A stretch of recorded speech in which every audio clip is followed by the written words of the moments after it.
how do we break the mold of a character being assumed to be white unless otherwise noted in the text? At what point can we as a society stop assuming whiteness? Okay, whiteness is a myth. It's not a real thing. Race is a construct, but also whiteness is a myth. If you're interested in my theories about it, go read the articles that talk about how Italians became white, because a lot of people gave up their cultural identity for the purpose of assimilation. And they all assimilated into this identity of whiteness. Whiteness is a myth. It is fake. And it is our default. It's the thing that we say that when we imagine a character, this is likely what we imagine. And it's important to undo this work, but it is hard work.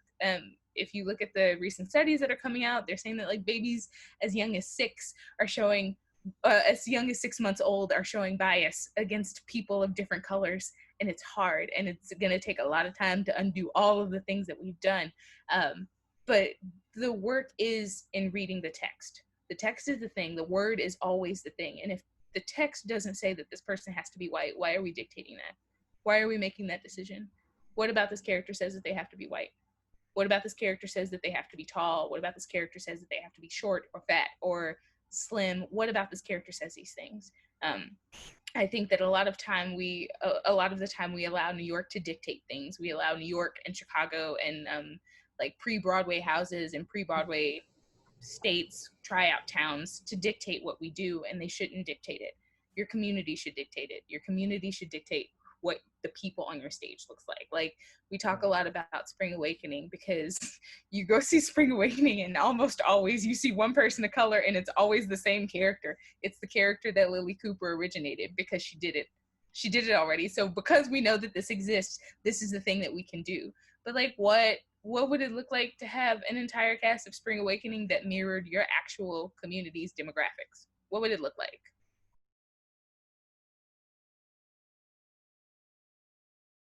Can I redirect us for just a second back to Michael's question? Because I happen to know that Michael and many of the people who've joined this conversation is an educator. Michael, do you mind jumping in and explaining your question a little bit? Because I think Michael's concern, like we were just having this conversation the other day. He teaches in New York. And I think you teach kindergarten, right, Michael? First grade. Yeah, first grade. So Michael teaches first grade. And what we were talking about the other day is he was saying, like, how do you help people? How do we fix it that when we read a story, we don't see a white person? Like, he genuinely is like coming from a place of like, what are things that he can implement as an educator to help start making progress? I think you can prioritize stories about people outside of white identities. I think that some of the most influential children's books for me were like the ones about Michael Jordan and the salt in his basketball shoes and the black ballerinas. I think Lupita just put out a new children's book as well. And all of those were so formative to me. Like, I think that I'm very lucky with the way I was brought up. Like, I got into theater because I was doing oratory competitions in preschool. And those looked like us researching Black historical figures and then writing about their lives and presenting that to our classmates. And I did that from preschool all the way through 8th grade. And that instilled a sense of pride in me about my community and about myself, because everybody was doing it. And because I learned about at least 30 new historical figures every February just from that experience. And so showcasing children, like the heritage of like people who they come from, is so important in bolstering their own self-identity and self-worth. And it also helps other people who live outside of that experience to see the worth of those people in that community as well. I've been toying with a lot of ideas of how to better represent the students in my class. I had the luxury the last 2 years of having for lack of better terms, like a 50-50 split of white, non-white in my class, which got the opportunity to introduce a lot of culturally significant things to all of my students. And so I do that on a regular basis. I hate that there's months that are dominant in doing that in kind of a education.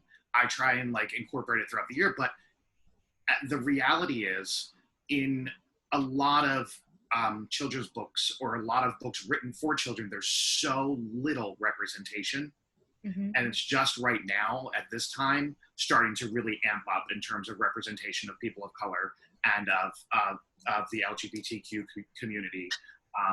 So I've been trying to also start this task force or start this kind of initiative where I'm looking for people of different cultures and of different colors and of different backgrounds and of different gender identities to all take a single story, a single framework of a story, but then tell it from everybody's perspective individually. So it's something that I'm trying to work on. It's difficult now with not being able to be face to face and in person with people to kind of really bounce ideas off of. But it's a goal that I would love to have, so that, you know, the story of suburban white boy going to adopt a dog, told by a white man, but also the story of an inner city Black girl going to adopt a dog. You know, like a general story that then can be relatable to everybody. I think I would argue that there are some like very good examples of it. Like I just think that they are very culturally specific. So unless you're in that community, you don't always know that they exist. And I think one of the like formative things for me was when HBO had the fairy tales for every child, which is like I think they have like an Asian Little Mermaid and like a Latina Cinderella and all of those things. Like that's what I think my generation grew up on, and those are the stories that are like formative to us because they were through this lens. And I think that we all have stories. I think it's a matter of connecting with the people who have access to those stories, right? Like I am sure the same way I read books about little Black kids who wanted to be ballerinas or like wanted to be mermaids, there are stories of that in the Latinx community. There are stories of that in the Asian communities. We just all might not be privy to the conversations that are going on around us. Right. It's a lot of work. It's a lot of work, and it's a lot of work that I'm willing to do.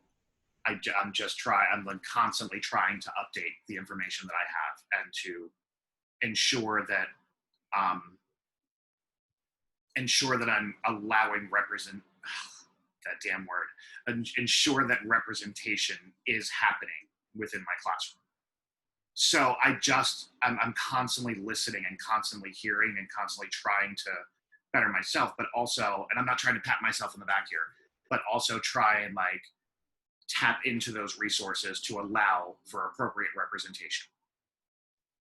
Gregory Van Acker is somebody who's also doing similar work.